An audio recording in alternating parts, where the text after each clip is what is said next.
Yes, cara meluangkan waktunya bagaimana? Iya, memang kalau dulu awal-awal Sea Soldier aku turun ke lapangan lebih sering dibandingin sekarang. Jadi memang trigger kenapa ada Sea Soldier ya karena aku pengen jalan-jalan sambil bisa mengajak masyarakat untuk memberikan waktu atau belajar bagaimana menjaga lingkungan gitu. Tapi sekarang kan berhalangan karena anak masih kecil. Tapi kalau udah gede nanti pasti akan aku bawa keluar ya untuk mereka bisa belajar di alam gitu. Karena guru terbaik adalah alam. Nah, cara meluangkan waktunya adalah aku bisa memonitoring dari sekarang karena kebetulan Amin udah 9 tahun ini dengan 15 kota kita punya leader-leader yang baik gitu di tiap regional yang bisa menjadi penjaga lingkungan di daerah masing-masing. Jadi aku memonitoring dan kita sering online meeting bagaimana untuk cara yang paling tepat di tiap regional karena tiap regional isunya berbeda-beda dan cara penanganannya juga berbeda-beda. Nah, lebih banyak berbagi, lebih banyak berkolaborasi itu membuat kita menjadi bisa lebih efektif ya dalam bergerak gitu. Oke. Apakah sudah mengajarkan ke anak-anak nih tentang Hah? adopting? Apakah sudah mengajarkan ke anak-anak nih tentang adopting green lifestyle sejak ini? Maksudnya yang sesuai usianya gitu kak? Ya kalau untuk anak yang pertama kan anak 2 tahun ya. Aku nggak bisa nge-push langsung tahu semuanya enggak karena nggak ada yang bisa seperti itu. Jadi yang pertama yang harus aku kasih tahu ke mereka memperkenalkan lingkungan itu ada apa aja sih gitu dengan cara mendongeng. Jadi setiap sebelum tidur aku mencoba mendongeng dengan bercerita tentang ada binatang, ada tumbuhan, ada tanah, terus ada sang pencipta, ada manusia yang harus kita hargai. Dengan mendongeng itu akan meresap karena aku banyak belajar dan sangat ingat mamaku dulu sering mendongengin aku sebelum tidur. Pertama mendongeng, kedua mempraktekkan di dalam rumah tuh apa aja ya, mencuci, mengepel, mencuci itu seperti apa ya.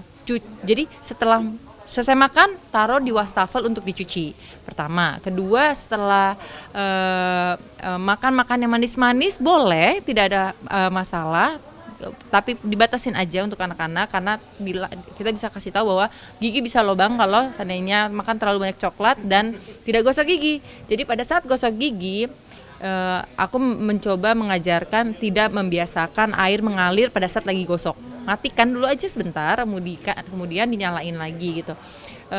Dan pada saat lagi gosok gigi serius ya aku kasih masukan bahwa kenapa air harus dimatikan karena air bersih ini sekarang memang free gampang tapi ada nanti waktunya kita tidak punya air bersih lagi dan kamu harus hargai air yang bersih ini dan ini free gitu. Jadi hal-hal yang sederhana gitu kayak buang sampah setelah makan gitu.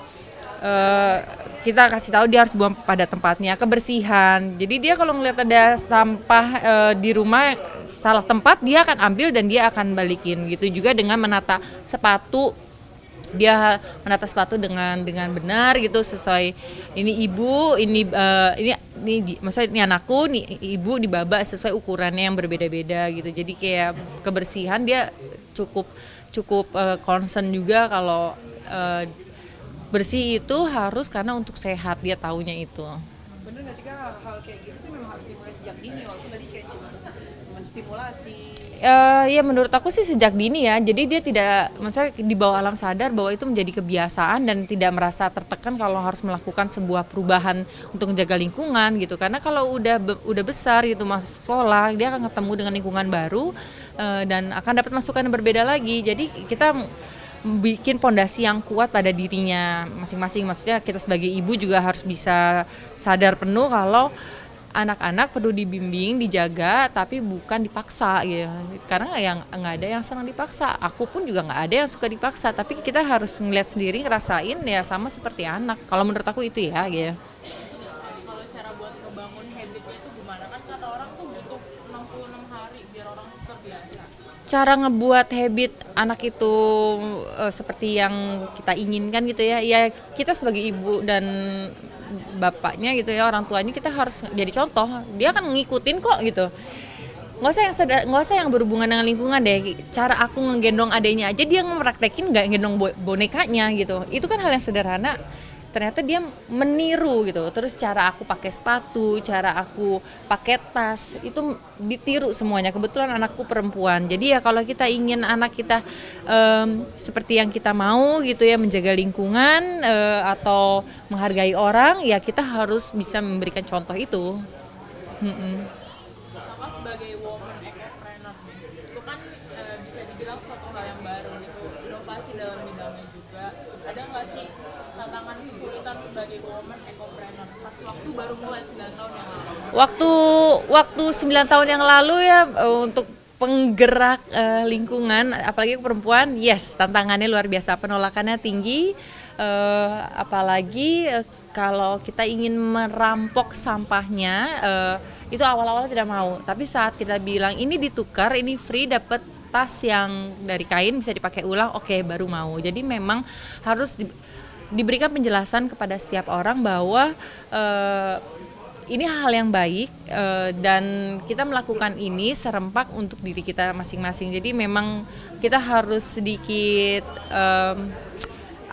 punya mindset bahwa saat kita berjuang sesuatu, walaupun itu penolakannya tinggi, itu tidak ada masalah karena ini hal yang baik gitu, dan penolakan itu hal yang sangat wajar. Sebuah perubahan tidak ada yang mulus, apalagi awal, itu hal yang sangat normal. Tapi ya balik lagi, hukum alam akan mengikis dengan sendirinya. Siapa yang kuat dia akan berani gitu ya, akan bisa mencapai apa yang dia inginkan. Dan aku sebagai perempuan, aku ingin menunjukkan bahwa perempuan bisa bergerak kok kalau mau gitu. Perempuan bisa menjadi leader sama seperti gajah leadernya adalah si betinanya gitu. Tapi kita tetap harus bisa menghargai waktu kita saat ada prioritas hal yang lain. Seperti saat ini aku punya Sea Soldier, tapi aku punya anak, aku tahu ruang gerak aku sampai sejauh mana. Jangan memaksa diri yang bukan sesuai kapasiti kita, dalam arti porsi kita saat itu. Kita harus tahu prioritas utama adalah keluarga, karena keluarga akan selalu mensupport apa aja, tapi ingat kita harus menciptakan lingkungan yang sehat supaya kita dan keluarga kita pun sehat ya. Manfaatnya apa sih yang paling terasa ke anak-anak nih ketika sudah mulai diajarkan sejak ini tentang aware sama lingkungan? Manfaatnya buat dia, mereka ini mature sendiri, dalam arti sistemnya juga terbentuk ya. Mereka bisa bertanggung jawab dengan apa nanti keputusan yang mereka ambil. Jadi mereka tahu dan belajar yang namanya tanggung jawab.